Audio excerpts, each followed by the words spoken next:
E aí, meu povo, tudo bom? Estamos aqui para fazer uma revisãozinha bem legal com 10 questões para o SSA 2. Tranquilo? Então, vem comigo, vamos lá. Só para dar aquela acalmada, só aquela revisadazinha de boa. Então, vem comigo, olha que legal. Ele bota aí, ó, os riscos de comer carne vermelha. E aí, pessoal, ele fala um bocado, né? Dos problemas de comer carne vermelha, tal, como a UPE gosta.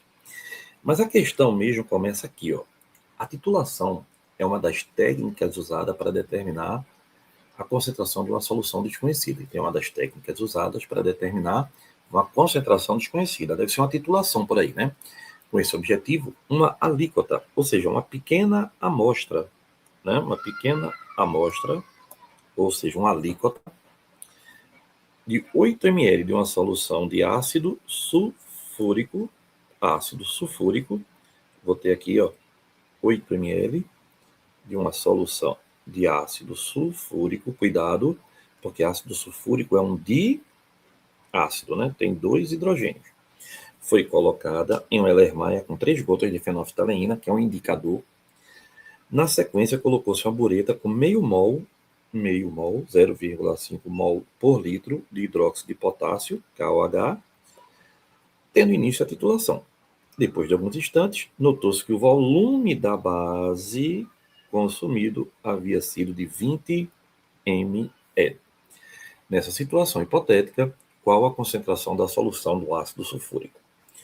Vê, pessoal, ele está tendo uma reação entre um ácido e uma base. Então, eu tenho aqui o ácido sulfúrico, que é o H2SO4, e a base, que é o KOH. Preste atenção aqui comigo num detalhe que é muito importante.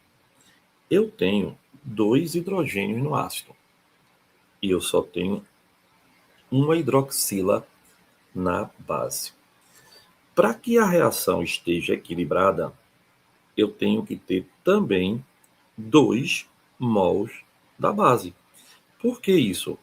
Porque eu só vou ter uma reação titulada quando o número de mols de H+ for igual ao de OH-. Como aqui eu tenho 2, aqui eu só tenho 1, eu coloco 2 na frente.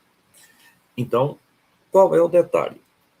1 mol do ácido tá para 2 mols da base. Então, raciocine comigo. Quanto é o número de mol de uma estrutura? Molaridade vezes volume. Por quê? Porque molaridade é o número de mol para cada volume, para cada litro. Então, se eu quiser o número de mol, molaridade vezes volume passa multiplicando. Então, aqui eu vou ter molaridade do ácido, volume do ácido, está para molaridade da base, volume da base. Agora basta fazer extremo pelos meios, né? 2 vezes quem é a molaridade do ácido, eu não sei. Quem é o volume do ácido? 8. Que é igual. Ó, eu fiz extremo pelos meios, tá? Que é igual a quem? M de B, que ele me disse que era quanto? 0,5 molar. E o volume, que é 20. Mas, Guga, tu colocasse o volume em ml, mas ele está nos dois lados, então eu vou cancelar. Então, quem é a molaridade do ácido? Vai ser 16 dividido por 10, que é 8 por 5, que é 4 por 2,5, que é 2. Vai ficando cada vez mais chatinho de fazer, né? Então, 16 dividido por 10 dá exatamente o quê? Aqui na questão, não 16 por 10 não, né? Desculpa, 10 por 16. E ó, 8 vezes 2, 16, MAVA. Então, quem é MA vai ser 10 por 16. Aí, 10 dividido por 16, 0,625. E aí você vai lá e marca a questão. Então, veja, é uma questão interessante? É. Por quê? Porque teve essa pegada da proporção de 1 para 2. Ficar sempre ligado nisso, tá legal? Então, se 1 mol está para 2 mol, o número de mol do ácido dá para o número de mol da base. Aí é só fazer a cortadazinha legal. Eita, que bom, né? Questão 2. Uma nova tempestade de neve provocou nesta quarta-feira o cancelamento de milhares de voos e caos no trânsito terrestre do leste dos Estados Unidos. Em Nova Jersey, o estado havia utilizado até a última semana mais sal do que durante todo o inverno. 277 mil toneladas contra 259 mil, de acordo com os dados oficiais. E aí pergunta sobre a necessidade de usar sal, sobretudo cloreto de sódio, em tempestades de neve, conforme narrado no texto. O que é correto a gente chegar à conclusão aqui? Vê que legal, pessoal. Quando a gente fala de propriedades coligativas, você vai lembrar o quê? Você vai lembrar que a adição, certo, de soluto não volátil, lógico, o soluto não pode evaporar, né? Agora, veja bem, não interessa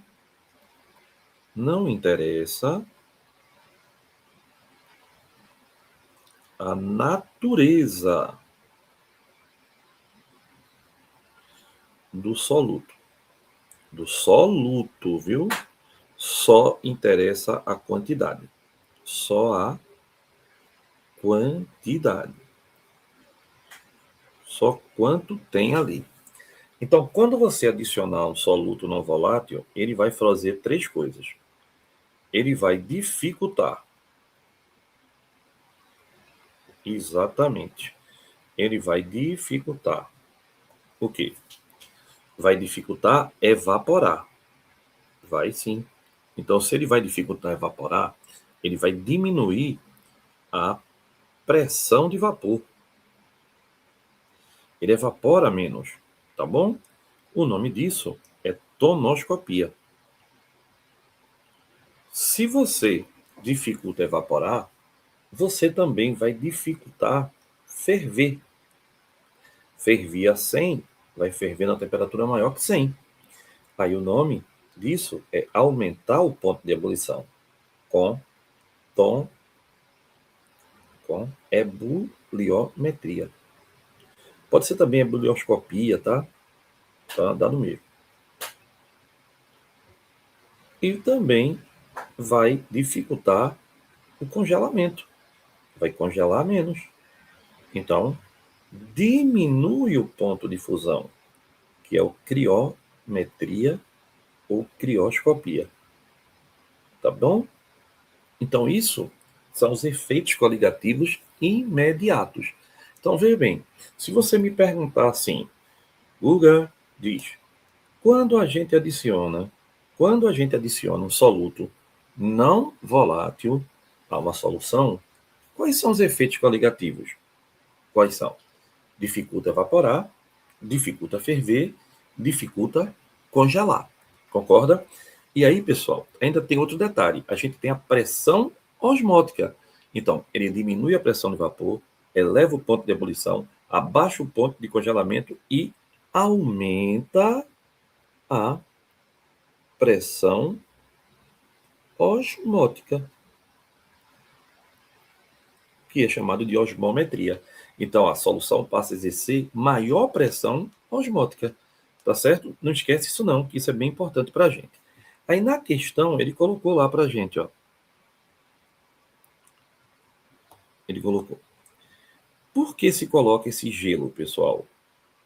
Ó, o cloreto de sódio, estou na letra E. Letra D. Reduz a densidade da água, o que permite que a água congele a temperaturas mais altas. Não, temperaturas seriam mais baixas, é mais difícil.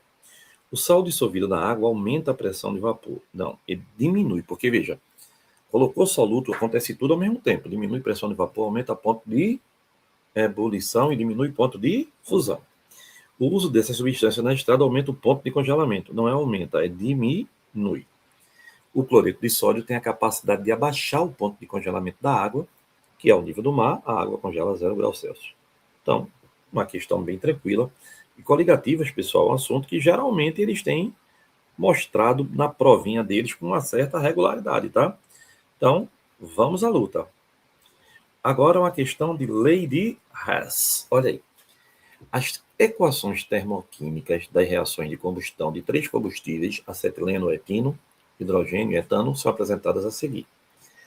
Esses três combustíveis participam do processo de hidrogenação catalítica do etano, representada na equação de reação tal. Esses três combustíveis participam do processo e ele dá a reação. Ele quer saber qual é o ΔH da reação. Eu vou fazer a lei de Hess mostrando a você que é bem direto. Veja. Onde é que eu tenho CH2? No reagente. Onde é que eu tenho CH2? No reagente. Só que tem um detalhe. Aqui, nesse reagente, eu tenho apenas 1 mol. E aqui eu tenho 2 mols. Então, eu preciso dividir a primeira por 2.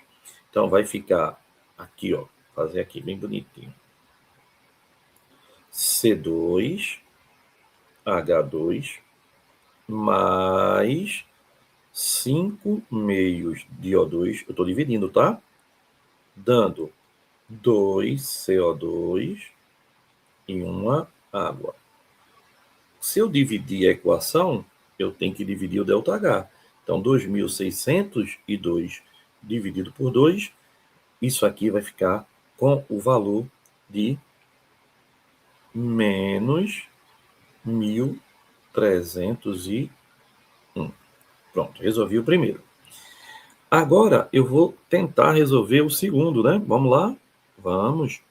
Ó, onde é que eu tenho H2? Tenho 2 mols no reagente. Aqui eu também tenho 2 mols no reagente. Então, eu nem mexo, né? Eu repito do jeito que está. 2H2 mais O2, dando quem? 2H2O. Quanto é o ΔH dele? Menos 578. Então, tranquilinho, tranquilinho, tranquilinho. Aí agora eu vou comparar o terceiro, né? O terceiro é o que agora? Veja, eu vou agora, como terceirão, vou usar C2H6. Onde é que ele está? Aqui, ó. Só que aqui eu tenho 1 mol e lá eu tenho 2 mols. Então eu tenho que manter, mas eu preciso dividir por 2. 3.123, eu vou dividir por 2, dá aproximadamente menos, né, que é negativo, eu não mudei, menos 1.561,5. Mas vamos repetir aqui, ó, C2H6, estou dividindo por 2, tá? Mais 7,5 de O2, dando quem? 2. Opa, mas tem que inverter aqui. Ô, Guga, aqui tá, ó.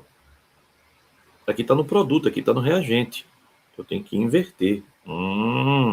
Ih, rapaz, tá apaixonado, hein? Não, nego. Vê, aqui agora, vamos inverter, né? Porque eles não estão do mesmo lado. Aí dá 2 CO2 mais 3 águas, dando quem? 7 meios, que é 3,5, né? De O2 mais C2H2. E aqui você inverteu. Se você inverteu, ele passou a ser quanto? Positivo. E dividiu por 2. Aí ficou sendo mais 1.500 e quanto? E 61. Pronto. Agora aqui, ó, só para provar, a prova dos 9, ó. Vamos lá. Ó, vou fazer aqui as cortadinhas para você, ó. Aqui eu tenho 2 águas com mais uma, 3. Aqui eu tenho 3. Aqui eu tenho 3, 2,5 com 1,5 dá 3,5. Aqui 7 por 2 dá 3,5. Aí, olha, vai dar o que aqui? 2CO2 morre com 2CO2. Some a equação C2H2 mais 2H2 aqui, dando C2H6. Só para arrumar, né? Aqui é um C2H6, viu? Pronto. Então, como deu, agora basta somar os deltas H aí da vida, né? 1.301 negativo com 578, né? E mais 1.561. Isso dá menos 315. Então, é negativa exotérmica. Então, já morreu. Não é endotérmica em canto nenhum. E é aproximadamente 315. Então, dá 318 aqui. Então, pessoal, lei de Hess, uma questão importante para a gente.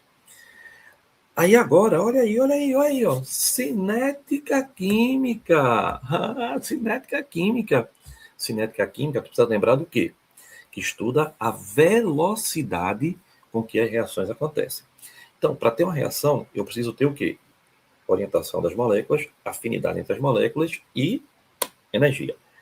Quando as moléculas batem, né, elas estão no momento de maior energia. A gente chama de complexo ativado ou molécula transitória, que nem é reagente, nem é produto. É um momento transitório da reação. Aí lembre-se que há várias maneiras de calcular a velocidade da reação, né? Pela tabelinha, existem diversas maneiras. Mas lembre-se, quem determina a velocidade da reação é a etapa lenta. Lembre também que o catalisador acelera a reação e o mecanismo dele é diminuindo a energia de ativação. Ele não é consumido durante o processo. Ele entra e sai sem ser consumido. Ele é recolocado na reação no final, né? Ele é reformado, reposto, tá? Pela própria reação. Observe o gráfico, os resultados de um estudo comparativo da concentração de glicose no sangue de um indivíduo em função do consumo em momentos diferentes de dois disacarídeos, sacarose e palatinose. Vê a pergunta dele. Sabe-se que a palatinose apresenta digestão e absorção mais lentas, mais devagar. Fator que contribui para que ela seja utilizada por pessoas diabéticas e praticantes de exercícios físicos prolongados. Admita que toda a glicose formada pelo consumo de sacarose e de palatinose seja imediatamente absorvida pelo sangue. Aí ele pergunta, nos primeiros 30 minutos, a menor velocidade. Vê, pessoal, não precisa nem olhar o gráfico. Claro que a curva vermelha, essa daqui, é a menor, que é a palatinose. Mas ele disse aqui, ó, a palatinose apresenta digestão e absorção mais lentas. E ele quer saber a velocidade. Como é que eu calculo a velocidade? A variação da concentração pelo tempo. Então, qual é a concentração aqui? 7,5 vezes 10 a menos 4. E qual é o tempo? 30 minutos. Então, quando a gente divide 7,5 por 30, a gente vai ter uma continha de 0,25 vezes 10 a menos 4. Em notação científica, tem que ser maior do que 1, menor que 10. Andou uma casinha, diminui uma potência. 2,5 vezes 10 a menos 5. Então, lembre, tá, pessoal? A velocidade da reação, ela pode ser acelerada por alguns processos, né? Superfície de contato, concentração. Lembrando que sólido e líquido não afetam nada, tá bom? Só gasoso e aquoso. 5. Um dos métodos utilizados para despoluição ambiental, principalmente de águas residuais contendo corantes têxteis, fármacos e hormônios, é o chamado processo oxidativo avançado. Na equação química hipotética a seguir é mostrada a degradação completa em uma única etapa, ou uma etapa elementar. Aí ele bota do hormônio 17-alfa metiltestosterona, substância utilizada na piscicultura para a reversão sexual de peixes, empregando peróxido de hidrogênio na presença de luz e oxigênio. Aí ele dá uma reação. E aí, pessoal, ele diz, na tabela a seguir são apresentados os dados experimentais. Preste atenção. Ele falou que na tabela a seguir foram dados experimentais. Dados experimentais. Então, pessoal, essa equação que ele deu aqui,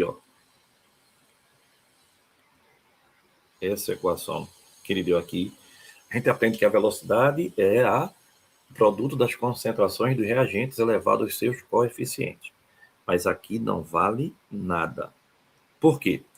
Aqui só vale se fosse uma reação elementar. O que é uma reação elementar?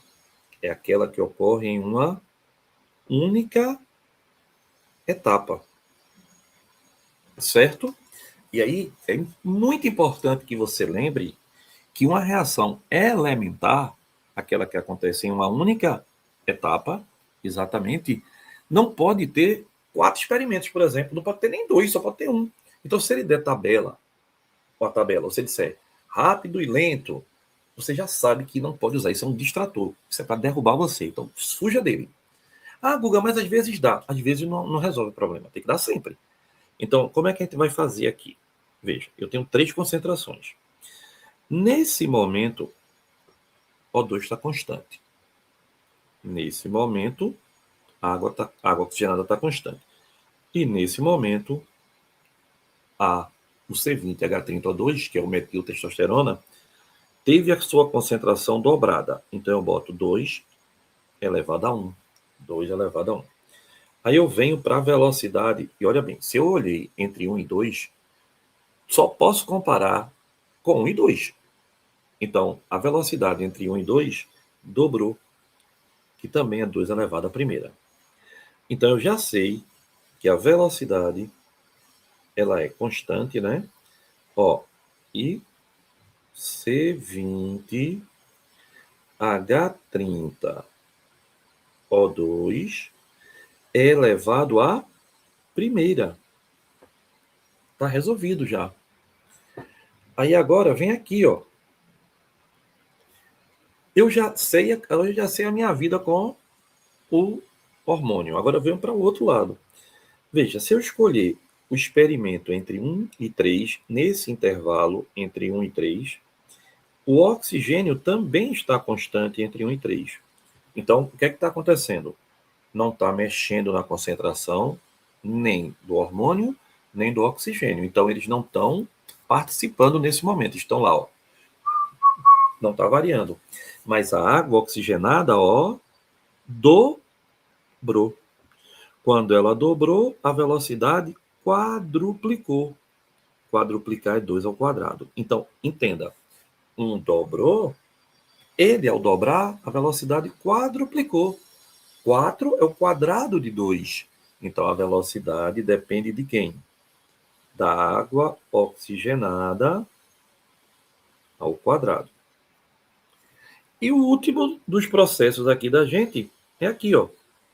Veja, eu já sei como é que varia a água oxigenada e o hormônio. Agora eu vou pegar esse intervalo aqui, ó. O intervalo entre 1 e 4, no momento 1 e 4, o hormônio não mexeu em nada. E ó, aqui também não, ó, 0,1 e 0,1, então não mexeu em nada. Então só quem mexeu foi quem? O O2, que dobrou. Então, se só ele mexeu, a velocidade no mesmo momento só depende dele. E ela ficou constante. O que é que ela está dizendo? Não dependo de você. Não depende. Então, ele não entra no processo. Aí eu venho para cá. Sobre a cinética, a cinária alternativa que apresenta o valor da constante. Guga, como é que eu acho a constante? Eu vou para uma das etapas. Escolha uma etapa. Vou escolher a primeira. 1,5 vezes 10 a menos 3 é igual a constante. Nessa linha, qual é o valor do hormônio? 10 a menos 1. E qual é o valor da água oxigenada? Também é 10 a menos 1. E do oxigênio? Não precisa botar, porque ele não alterou a velocidade. Então, quem é a constante? Veja. 1,5 vezes 10 a menos 3, dividido por 10 ao quadrado, 10 a menos 1 ao quadrado, que é 10 a menos 2, vezes 10 a menos 1, 10 a menos 3. Então, aqui, a resposta é 1,5. E a resposta é a letra E. Outra maneira que cai muito em prova também é uma tal de meia-vida. Já viram isso? O que é meia-vida? Meia-vida é o tempo para que uma amostra se reduza à metade. Então, por exemplo, se a meia-vida de um remédio for de 24 horas, você tomou ele hoje, tá? Tomou 50 gramas dele hoje. Aí, 24 horas depois, só tem 25 gramas. 24 horas depois, só tem 12,5 gramas. 24 horas depois, só tem 6,25 gramas. E assim vai. Então, alguns medicamentos, né, têm a cinética da reação, da velocidade da reação, que é dada pela desintegração, relativando com a meia-vida. 6. Para promover a manutenção de diversos tipos de espécies, a água do mar deve ser ligeiramente alcalina, com seu pH entre 7,4 e 8,5. Isto ocorre por conta de diversas reações relacionadas ao gás carbônico e ao carbonato de cálcio, que tendem a manter o pH constante. Essas reações químicas estão representadas a seguir. Veja, pessoal, olha uma coisa que ele falou na questão. Ó, deve ser ligeiramente alcalino. Aí ele pergunta: sobre essas reações químicas, analise. O ácido carbônico, em solução aquosa, dissocia-se formando os íons OH e CO3-2. Vê, pessoal, se tu pegar um ácido carbônico, ele é um ácido. Como é que ele vai dar OH? Me diz aí, pelo amor de Deus. Ele vai dar 2H+, CO3-2. Ou, se fosse uma ionização parcial, ele poderia dar H+, mais HCO3, -1. Jamais ele vai dar OH. Quem libera OH é base. Ácido libera H+. As reações apresentadas nas 5 equações ocorrem simultaneamente e configuram uma solução tampão. O que é uma solução tampão? Veja, pessoal, uma solução tampão é uma solução que não sofre variações bruscas de pH, tá? E a solução tampão, ela é formada por um ácido fraco mais seu sal, ou por uma base fraca mais seu sal. Certinho? Então, por exemplo, HCN, NaCN tem o mesmo ânion. Ou CH3COH, que é o ácido etanóico do vinagre, e CH3CONA. A base NH4OH, por exemplo, e NH4Cl, tá? MgOH2 e MgSO4. Então, aí é um tampão. E matematicamente eu posso calcular o tampão usando a equação de Randerson-Rausenbach, né? Que é pH igual a pKa mais o logaritmo do sal sobre o ácido. Certo? Então, isso aí, os tampões, eles resistem a variações bruscas. Nosso sangue é tamponado, até um certo momento o mar é tamponado, o solo é tamponado, né, para se proteger. Então, tem um tampão sim, ó, porque aqui eu tenho um ácido fraco e aqui eu tenho o seu sal. Tá bom? Então, é um tampão. Verdadeiro, né? Número 2. Segundo o processo acima, infere-se que o pH da água é levemente ácido. Pelo amor de Deus, né? Ele falou que ele deve ser ligeiramente básico. Então, está totalmente falso, né?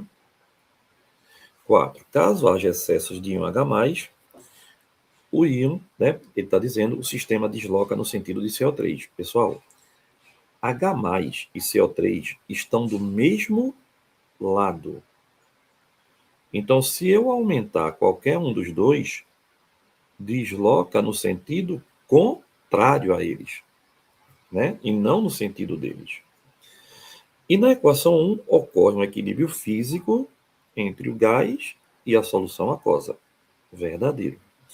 Então, qual é a resposta da questão? Ainda tem mais. Até agora, um está errado, né? Um está errado. Então, a resposta é a letra B. E ele diz, ó, o aumento de CO2 é prejudicial para diversos seres marinhos por provocar a acidificação desse ambiente, com consequente dissolução de seres vivos. É verdade, ó, porque o CO2 reage com a água do mar, aí dá o quê? Ó, H+, HCO3-. Esse H+ acidifica a água, porque diminui o pH. Então ficou mais ácido. Concorda comigo? E aí, o ácido, ele, por exemplo, dissolve as carapaças calcárias de alguns seres que tem no mar. Então, isso aí é uma pegada que também tem essa ligação mais com o meio ambiente. E aí, pessoal, bem interessante isso, né? Vamos lá para mais agora outra questãozinha da nossa bela revisão. Tá top, não tá? Tá bem legal. Vamos lá. Ó.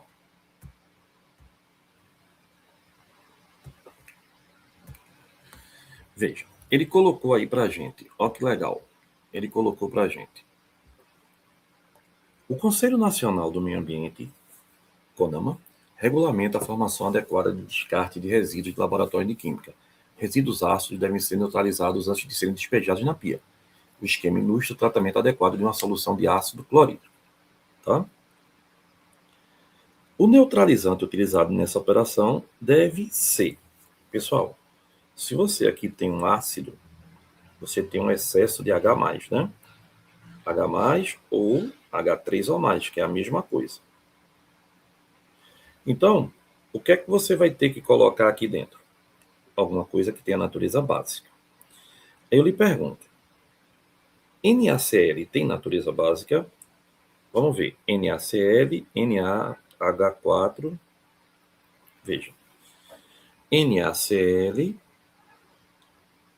NH4, Cl. E qual é o outro que ele botou? O outro sal? Olha aqui. NaHCO3. E bora ver qual desses sais tem natureza básica.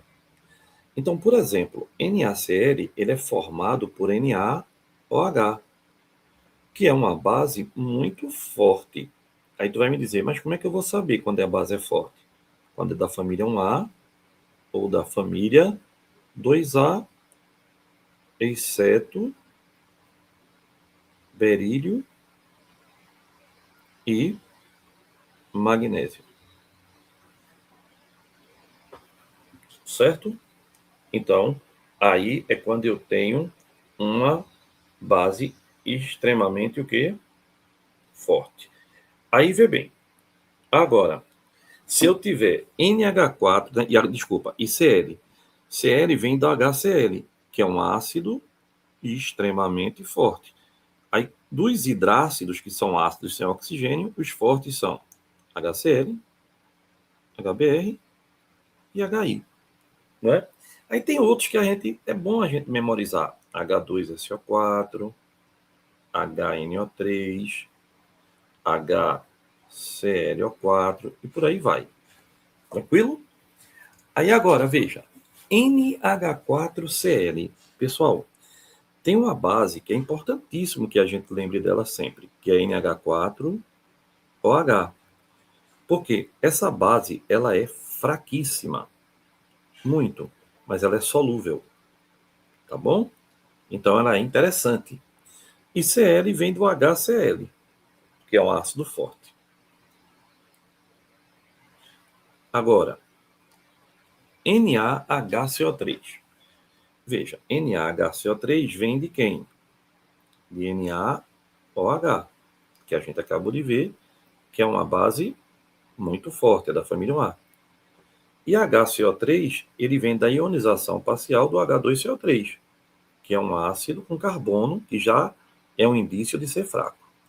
Então, bora determinar os pHs da vida aqui agora? Bora ver. Se o cara é formado por base forte e ácido forte, ele não sofre nem hidrólise, o pH dele é 7. Se ele é formado por ácido forte e base fraca, o pH dele é menor que 7, então ele é ácido. E se ele é formado por base forte e ácido fraco, o pH dele é maior que 7, então ele é básico. Como eu quero neutralizar um ácido, esse daqui vai ser o sal que vai me dar maior consistência. Vai ser uma boa. Então, a resposta da gente aqui vai ser qual? NaHCO3. Aí eu gostei porque você me perguntou, Guga, e esse OH aqui? Pessoal, vê, isso aqui não é base, viu? Só é base se o OH estiver ligado a um cátion. Então, coisas que a gente não pode deixar de saber. Vê, preste atenção. Ó, se cair na prova assim, ó, por exemplo, ó, COOH, isso aqui é a mesma coisa que COOH. Isso é um ácido carboxílico, tá bom? Que é um ácido orgânico, que é um ácido orgânico. E isso aqui, ó, a gente chama de carboxila. Carboxila. Certo? Agora, se for assim, ó, C tal, com OH, isso não é base, isso é um álcool. Tá legal? Não confunda para não dar problema na hora da prova. Então, a gente vai usar o quê? Um sal de hidrólise básica. E um detalhe importante, veja. Sempre que você, preste atenção nisso, sempre que você for neutralizar seres que tenham vida, por exemplo, animal, vegetal, a gente, né? Os animais normais, solo, águas, rios, essas coisas, não pode usar ácido nem base forte. Sempre tem que usar um sal que tenha ou reação ácida ou reação básica. Legal? Então, vamos lá continuar aqui a nossa peregrinação, as nossas questõezinhas. Ó, questão 8. Um químico necessita de 250 ml de uma solução tampão de pH 8. Vê bem, ele precisa de quê, pessoal? 250 ml de uma solução tampão de pH 8, que já é uma solução básica, né? Aí ele olha para você e diz assim na questão. Considere os seguintes dados. Ele dá KB, diz que KB é 1,8 vezes 10 a menos 5, porque ele está falando de uma base, né? E B, a adição de um sal não causa variação no volume da solução. Nesse caso, para produzir um tampão desejado, qual a quantidade em massa de gramas de NH4Cl que deve ser adicionado a 250 ml de uma solução de NH4OH 0,2 molar. Vê bem, dá KW, dá tudo direitinho para a gente se virar na questão. Pessoal, vê, essa questão, se você me perguntar assim, Guga, questão de tampão é uma questão mais para comum, mais fácil, mais difícil? Pessoal, olha, tampão, deixa eu olhar para tu aqui. Tampão é um assunto que a UTE adorava. Hoje em dia ela coloca bem menos, tá? Vale mais que a gente vai ver o equilíbrio como um todo, que vale muito a pena. Deixa eu voltar. Vamos lá. Ó.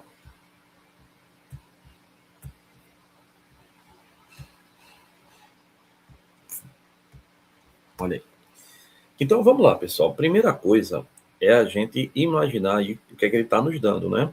Ele está nos dando os dados que a gente vai primeiro a gente vai fazer o quê? Que é um tampão básico, né? Porque eu tenho uma base fraca.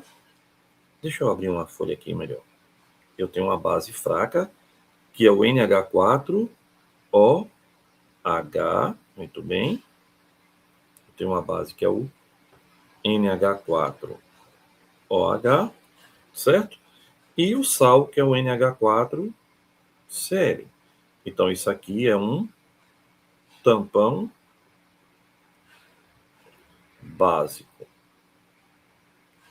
Aí ele diz, pessoal, pH mais pOH é igual a 14.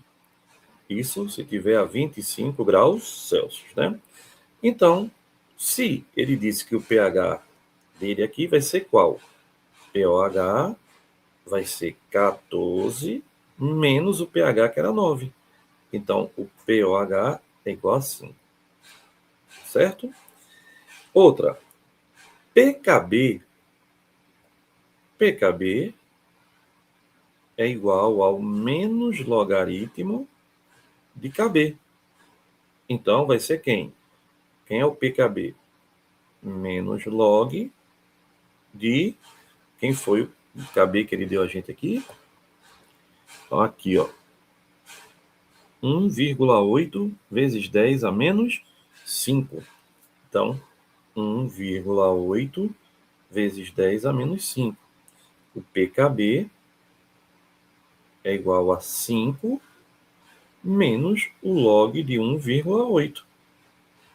PKB, log de 0,8 é 0,25, mais ou menos, tá? É dado, viu? É 4,74. Ele deu, ó. Ele deu log, viu? Não se aperrei, não. Porque eu já fiz tanta questão que eu já nem me aperrei mais, né? Ele tem que dar o log na questão. Senão você não faz, viu? Ele tem que dar o log. Principalmente se for um log assim, incomum, né? Então, vamos lá. Aí, agora, a gente pode passar para resolver exatamente o quê? A questão, né? Então, vamos lá. pOH é igual à equação de Henderson, né?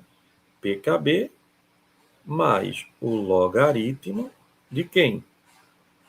Agora sim, né? Do sal sobre quem? Sobre a base, né? Porque é um pH básico. É uma base que a gente está trabalhando.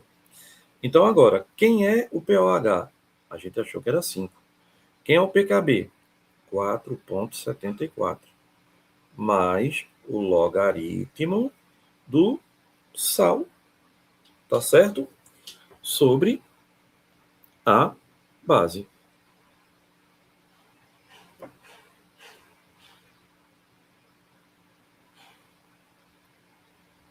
Aí vê, pessoal, me diga uma coisa aqui nessa questão agora. Vem cá, olha para mim aqui, olha para mim. Vê, é uma questão de tampão. Você anotou que a gente agora está na parte operacional, não tem mais nada de química, né? Agora é log e conta. Então preste atenção, se você tiver dúvida dessa questão a partir de agora, muito provavelmente a dúvida é em matemática. Porque, veja, a gente já aplicou toda a lógica química. Aí agora eu venho para cá, ó. Eu vou ter 5 menos 4,74, que é igual ao log de quem? Do sal sobre a base. Pessoal, então, eu vou ter aqui, ó, uma interessante relação. Aqui vai dar aproximadamente 0,26, né? Que é igual ao log do sal sobre a base. O que significa, pessoal, que o logaritmo, tá, da razão entre o ácido e a base vale 0,26. Então, veja, esse logaritmo aqui vale 0,26. Aí eu lhe pergunto, vou abrir aqui um pequeno parênteses, para a gente entender a questão matemática. Se o log de x é igual a quanto? A 0,26, eu posso dizer que x é igual a 10 elevado a 0,26, tá bom? Que é aproximadamente 1,82. Só que isso aqui tem que estar sendo o quê? Dado na questão, senão você não faz não, tá bom? Aí agora, esse número 1,82, ele está me dando o que eu estava procurando há um tempinho já, né? O que é que ele está nos fornecendo? Ele está nos dizendo assim, ó, meu caro amigo, a concentração do sal sobre a base é 1,82 vezes. Então, agora vamos usar a concentração. Quanto é a base? A base é 1. Ele deu aqui, ó, 0,2. Então, eu venho para cá e boto a concentração da base é igual a 0,2. Então, vem para a fórmula. 1,82 é igual a 0, sal, né, que eu quero saber, sobre 0,2, que é a base. Quando eu fizer, a concentração do sal vai ser de 0,364 mol por litro. Mas ele disse que tinha o quê? Um volume de quanto? De 250 ml, não foi? Olha aqui, ó.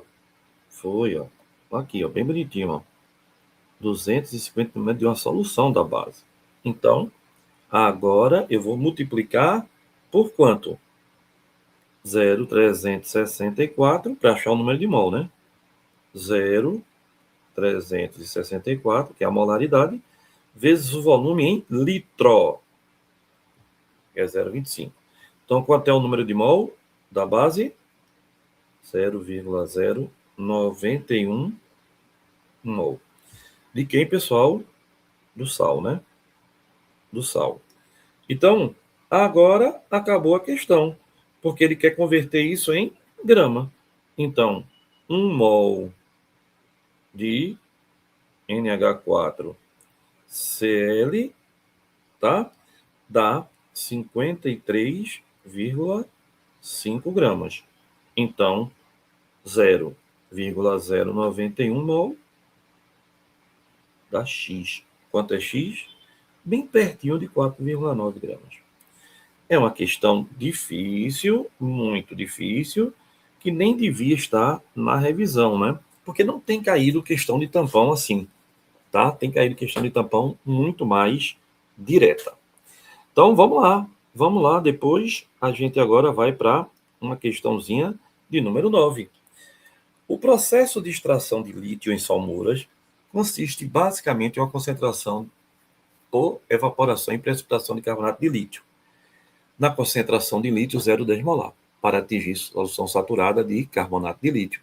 Sem precipitação, a concentração de íons deverá ser de quanto? Pessoal, veja, ele está se referindo a um sal. Se for um sal ou uma base pouco solúvel, né, a gente vai ter a constante produto de solubilidade, que é um equilíbrio heterogêneo. Não é isso? Então, vem aqui, ó, vamos lá. Quem é aqui esse equilíbrio? Li2CO3. Jogou na água, vai dar o quê? 2Li mais CO3 menos 2.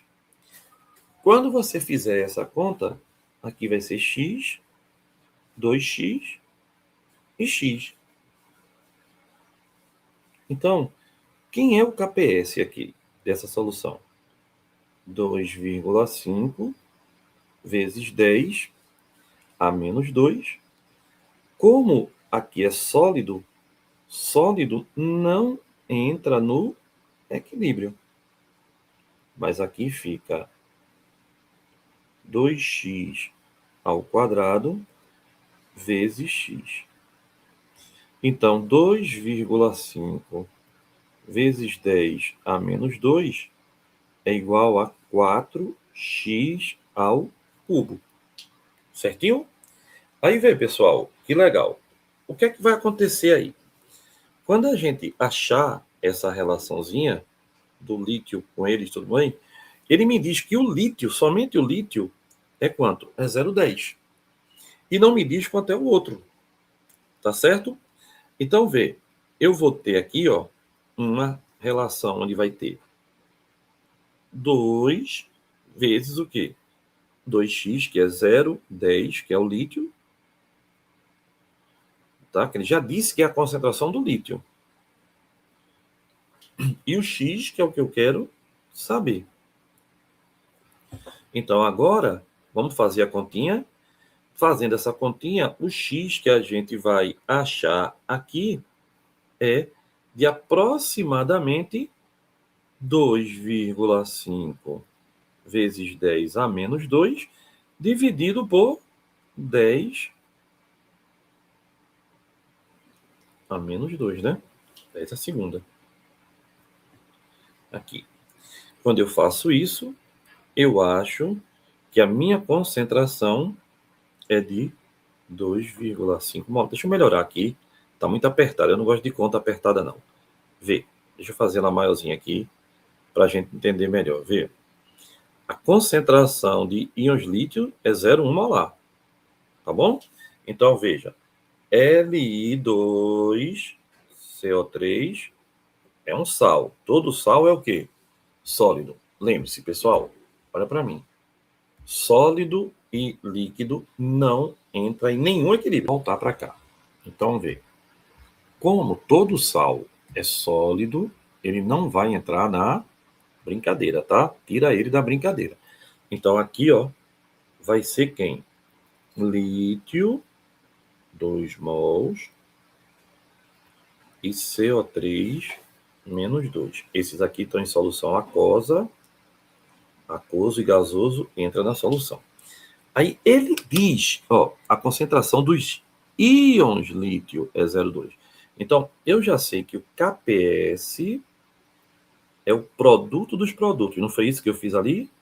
Então, é lítio mais elevado ao quadrado vezes CO3 menos 2.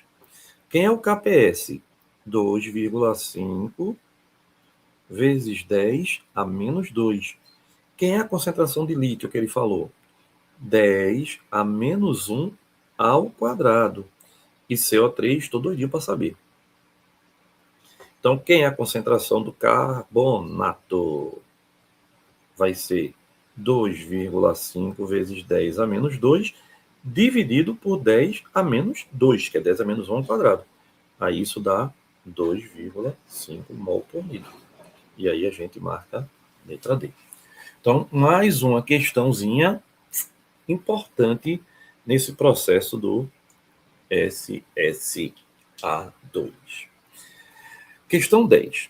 Com base no gráfico a seguir, representa a curva de solubilidade, com base no gráfico a seguir, que representa as curvas de solubilidade de 5 substâncias em água, analise as afirmativas, dado que a densidade da água a 10 graus e a 50 graus é de 1 kg por litro. Vamos lá? Então, vê. O que é que ele está dizendo aqui para a gente? Ele está dizendo para a gente que, com base no gráfico a seguir, que representa as curvas de solubilidade de 5 substâncias em água. Analise as afirmativas. Pronto. E aí, pessoal, quando a curva é ascendente, é porque a dissolução é endotérmica. Quando ela é descendente, é porque a dissolução é exotérmica. Tá? Então, aqui, ó, somente o sulfato de cério é que é exotérmico. Concorda comigo? Então, bora lá. Bora para cada uma das afirmativas. A dissolução do nitrato de sódio em água, é um processo endotérmico. Verdadeiro. Então, o primeiro eu já sei que é verdadeiro. Por quê? Porque quando está passando, a solubilidade aumenta com a temperatura. Verdadeiro. 2. Na temperatura de 20 graus Celsius, vê bem, na temperatura de 20 graus Celsius, onde é que nós estamos aqui? Aqui, ó. Na temperatura de 20 graus Celsius, aí ele diz para você, é possível solubilizar iguais quantidades de matéria em mol de nitrato de potássio e de cloreto de potássio. Vamos pensar? Vê, pessoal, a 20 graus Celsius, eu vou tentar passar uma reta aqui, tá? Vê. Ele diz que é igual a de nitrato de potássio. Quem é nitrato de potássio? Esse cara. E quem é o outro que ele fala? E cloreto de potássio, que é esse cara. Então, a 20 graus, ó, a solubilização dos dois tem a mesma solubilidade em grama por 100 ml. E não em mol por litro, porque aqui, ó, é em grama para cada 100 ml. E aqui ele botou aqui, ó, em mol. Mol não, mas em grama sim. Mas só que quando o cara vê que os gráficos se cortam, o cara, aí lascou-se, errou a questão. Então, o 2 é falso. Aí o terceiro, para preparar uma solução saturada de cloreto de potássio em 500 ml a 70 graus, bora lá? A 70 graus, ó, é isso aqui, tá? A 70 graus é isso aqui, certo? Aí ele diz, para preparar uma solução saturada de cloreto de potássio em 500 ml a 70 graus, seria necessário dissolver 250 gramas do sal. Pessoal, cloreto de potássio é KCl. A 70 graus, a solubilidade dele é quanto? Então, você tem a 70 graus o cloreto de potássio, dando em cada 100 gramas de água, que é 100 ml, não é isso? O cloreto de potássio, KCl, está em torno de quanto? De 60 gramas para cada 100 de água. Mas ele não quer em 100, ele quer em 250 gramas do sal. 250 gramas do sal vai ser X. X vai ser 250 vezes 100 dividido por 60, que vai dar aproximadamente quanto? Deixa eu fazer a continha aqui para a gente ganhar um tempinho mais a mais na questão, né? Vai dar aproximadamente 25,0 vezes dividido por 60. Vai dar aproximadamente 42.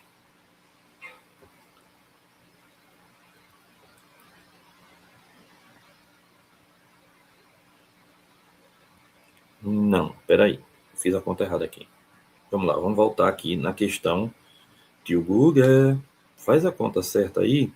Vou tentar, tá certo? Não garanto, mas vou tentar. Ele diz o que aqui? Para preparar uma solução saturada, tá? Saturada de cloreto de potássio, que é o KCl, em 500 ml de água, em 500 ml de água, certo? A 70 graus. Quanto é que eu preciso? Agora, veja. A 70 graus, que é essa temperatura, o KCl dissolve aqui, ó, pessoal. Ô, Guga, preste atenção. Então, a 70 graus, ele dissolve 50 gramas em cada 100 ml. Que é 100 gramas de água é 100 ml. Se eu quiser 500 ml, eu vou precisar de 250. Ah, se ligue não, viu? Pessoal, porque o gráfico eu tô misturado aí, que eu endoidei o cabeção aqui. Aí ele diz, vê, na dissolução da amostra de sulfato de sério 3 em uma quantidade adequada de água, de forma a se obter uma solução insaturada, forma uma mistura homogênea com maior temperatura de ebulição em relação à água pura. Pessoal, veja, a alternativa é muito, muito, muito bonitinha, tá? É muito bem feita. Por que ela é muito bem feita? Porque quando ele diz assim para você, ó, olha o detalhe. A dissolução de uma amostra de sulfato de sério 3 em uma quantidade adequada de água, de forma a se obter uma solução insaturada. formam uma mistura homogênea com maior temperatura de ebulição em relação à água. Para pensar comigo aqui. Se você colocar um soluto, ela já vai ter o quê? Maior ponto de ebulição. Vai ter maior ponto de ebulição. E o que é uma solução insaturada? É aquela que tem menos soluto do que ela podia. Então, ela não chegou a fazer... Ela tem menos do que pode. Então, ela é realmente homogênea. Então, é verdadeiro também. Então, até agora, quais são as verdadeiras nessa questão enorme? 1, 3 e 4. Então, 2 morreu, né? E aí, 1, 3, 4, 5. Vamos ver. Dissolvendo-se completamente o mol de cada um dos 5 sais mencionados no gráfico em 5 amostras de água de mesmo volume, de forma que cada amostra de água recebesse apenas um dos sais, obter-se-iam as 5 soluções com igual pressão de vapor a uma mesma temperatura. Olha, muito capciosazinha, mas a pressão de vapor depende da quantidade de íons da solução. E eles não têm a mesma quantidade de íons, tá bom? Porque aqui, ó, NaNO3 vai dar o quê? NaNO3 vai dar Na mais NO3 menos, certo? KNO3 vai dar K mais NO3 menos, até aí tudo bem. KCl vai dar K mais Cl menos, tudo bem. NaCl vai dar Na mais Cl menos, tudo bem. Mas sulfato de célio não.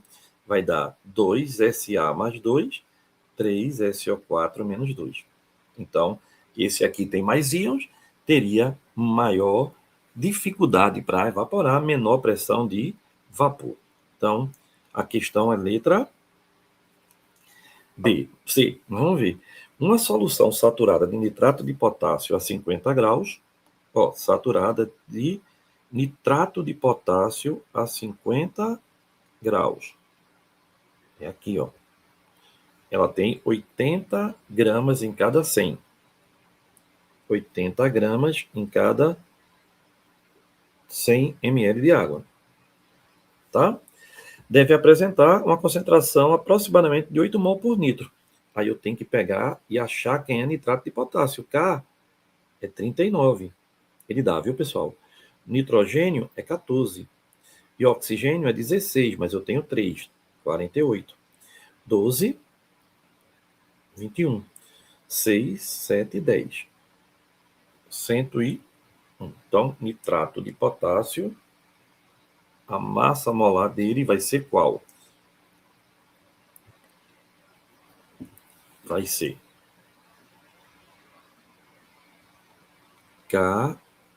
KNO3, que vai ser 39, que a gente acabou de ver, mais 14, mais 48. Quando você fizer essa continha linda, eu achei quanto, pessoal? Alguém me ajuda aí? Eu achei, foi 101, não foi? 8, 12, 11, 101 gramas por mol. Turma, eita, errou, porque 80 por 101 não vai dar 8. Mol por litro. Mol por litro.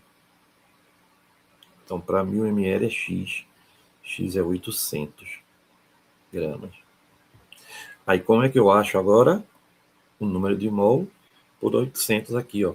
Vai ser 800 gramas, 1 litro. E qual é? 101. Isso aí é aproximadamente 8 mol por litro. Então, resposta correta.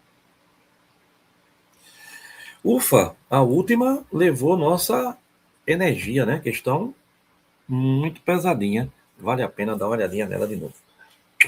Boa prova, pessoal. Valeu pela força. Tamo junto, viu? Tchau.